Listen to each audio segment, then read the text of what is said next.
We've got a climber needing assistance above us, who is so light that we cannot ascend the belay strand to execute a pick-off rescue. Here's what I did when I had young climbers and this weight consideration. Hi there, I'm Jason. We are continuing our single pitch rescue series, where we started with a standard pick-off procedure using a gree-gree, then with a plaquette device. Next, we talked about how a weight difference of about 50% or more makes ascending the rope problematic because it will just pull the climber up into the protection. So we added in the belay escape, which frees us up to do something else. We could go get help, and a new team with a new rope could ascend to the climber. We could lead rope solo, which is a complicated set of procedures beyond the scope of this video. Or, if we are cragging, staying on the same route for a while, and know we face this weight problem, we could pre-rig a fixed line for just this contingency, which is what I often did when my kids were very little. This means, though, that we have two new safety considerations: how to fix this line so that it doesn't put us at risk, and how to transfer the climber from their climbing rope onto the fixed line once we reach them. First, of course, we want to secure our line to the anchor following all the best practices that come with a strong, redundant, somewhat equalized anchor with little extension. And I also want to keep it from interfering with any lowering after topping out or any top rope anchor we build. Integrating with the top rope anchor is the most complicated, so let's stick with that. And let's keep with our use case here of climbing with a small child, and therefore the following assumptions. We, the adult, will clean this anchor. We, the adult, will need to ascend the fixed line to do it, as the kid will not be belaying us and our large weight difference. And let's make it a bolted anchor. This means that after we ascend, we will have the top rope available to rappel down, and it also means that we will clean the top rope anchor before we get off the fixed line.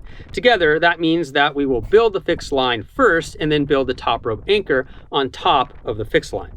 So, if we assume two bolts, we often use the bunny ears or double figure eight knot to connect to the two bolts.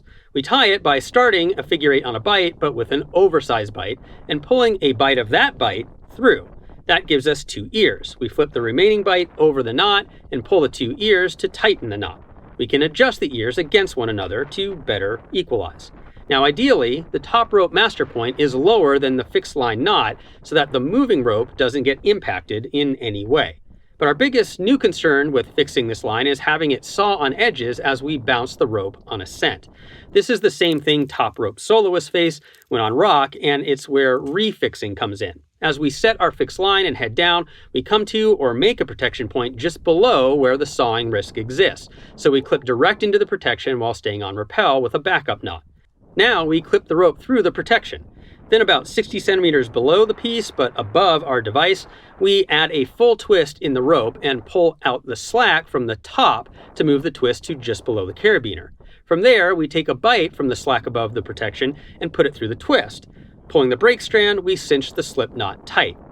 Coming as tight as we can, we lower onto our device to test it, then unclip our PAS and keep heading down. This allows us to clip in and pull the strand above the protection to release it should we ever have to ascend past this point. Ropes will vary, but How Not To did some tests on this well-dressed slip knot, and they got over 5 kilonewtons, well above the forces we should ever place on it. Having our rope in place, our next new concern is needing to transfer our climber from their rope, which is tied off on a belay escape, to our fixed line should a rescue be needed. Stopping just above them, we want to add a knot behind our device to go hands-free. Eventually, we want the climber's weight on our device, not us, and we will need to unweight the climber from their rope, or we won't be able to untie their knot. So we can clip a carabiner to our device's carabiner and add a long tether clipped to their belay loop, running back and forth through those carabiners, making a block and tackle. Pulling on the block and tackle, we raise our climber, unweighting their rope. We then tie off the cord by adding a half twist, making sure to capture all the strands before running a bite through the half twist. Now we add an overhand finishing knot with at least 30 centimeters of tail. We have now transferred the load, our climber, from one rope to the other, so we can untie their rope and head down on a tandem rappel. Have you ever had to do a load transfer? Tell us the scenario you faced in the comments.